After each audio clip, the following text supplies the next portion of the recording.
осы солнечный панельдерді қоймас бұрын мен бір қызық нәрсеге ұрындым. Ол кәдімгідей қарапайым адамдармен байланысты. Қазір мен айтып өтем. Сіздер болса до конца тыңдап, осы видеоны бөлісіп, лайк басып, комментарийға өз пікіріңізді жазыңыздар.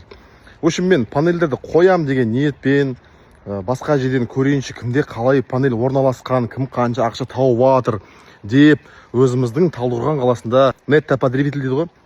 Соларға барып ақыл сұрайын деп барсам, ой, бұл шіркін-ай, секретный объект болып кетеді ана жерде ше.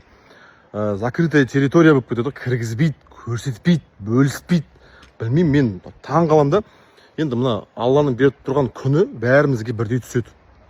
Бәріміз бірдей бұны қолдана аламыз, загар ала аламыз да, немесе панельдерден ақша таба аламыз дегендей. Соны бір енді келіп ақыл сұрап тұрған адамға бөлісе салса болады ғой енді. Жоқ, коммерческий тайна дейді бір кісі. Сол кезде ойланып қалып, таң қалып қалғансың ғой. Одан кейін бір анау Новостройка жақта біздің Талдықорғанда бір дядя Серега деген кісі бар екен.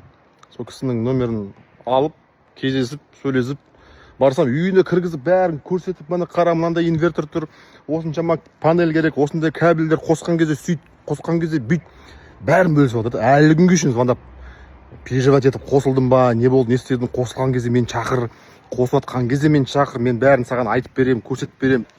Одан бөлек Мақат аға деген кісі бар, тоже үй таста тұрады. Оған барып едім, ой, балам, кір, кел. Үлкен кісілер де көбісі. Пожалуйста, міне ашық тұр, көр. Менің Huawei инверторым, панельдерім осыншама штук, өзім крепление жасағам. Ол кісіде Жұлдыз деген магазин бар, үй таста. Сонымен осы екі кісі ғана бөлісті, қалғандардың көбісі андай. Жоқ, брат, жоқ, мен айтылмайым. Мен білмеймін. Сондай ғой, темасының барлығы. В общем, таң қалдым мен бар ғой. Өзіміздің халық қой, өзіміздің. Мен айтып тұрған жоқпын ғой, мен сыртқа басқа мемлекетке барып қойын деп жатқан жоқпын ғой. Өзіміздің мемлекетіміз. Тем более мен Татектің адамдарымен барып сөйлескен кезде маған айтты, бұл электроэнергия дефицит деп жатыр ғой. Неттопотребитель қосу әлі қайда, көп адам қосылу керек. Сол кезде бір потреблениенің определенный дефицитін жабылады дейді. Сондықтан бұны қою бәрімізге әлі қайда, әлі 0,1%-ке жетпегеніміз ғой даже. Негізі 15% болу керек деген информация бар менде. Дұрыс па, бұрыс па білмеймін точно. Но бұл панельдерді мемлекет барлығына қойдыруға возможность беріп жатыр қазір. Қойып, осылай ақша тауып, мемлекетке көмектесіп, плюс еще өзіңіз тегін тоқтап отырасыздар. Еще плюс өзіңіз қосымша дополнительный доход алып отырасыздар. Сондықтан достар, мен бұны ешкіммен жасырмаймын, ешкімге бүйтіп айтпаймын деп айтпаймын. Келіңіздер, пожалуйста, мен Талдықорған қаласында тұрам. Қастеев көшесі 53-ші үй.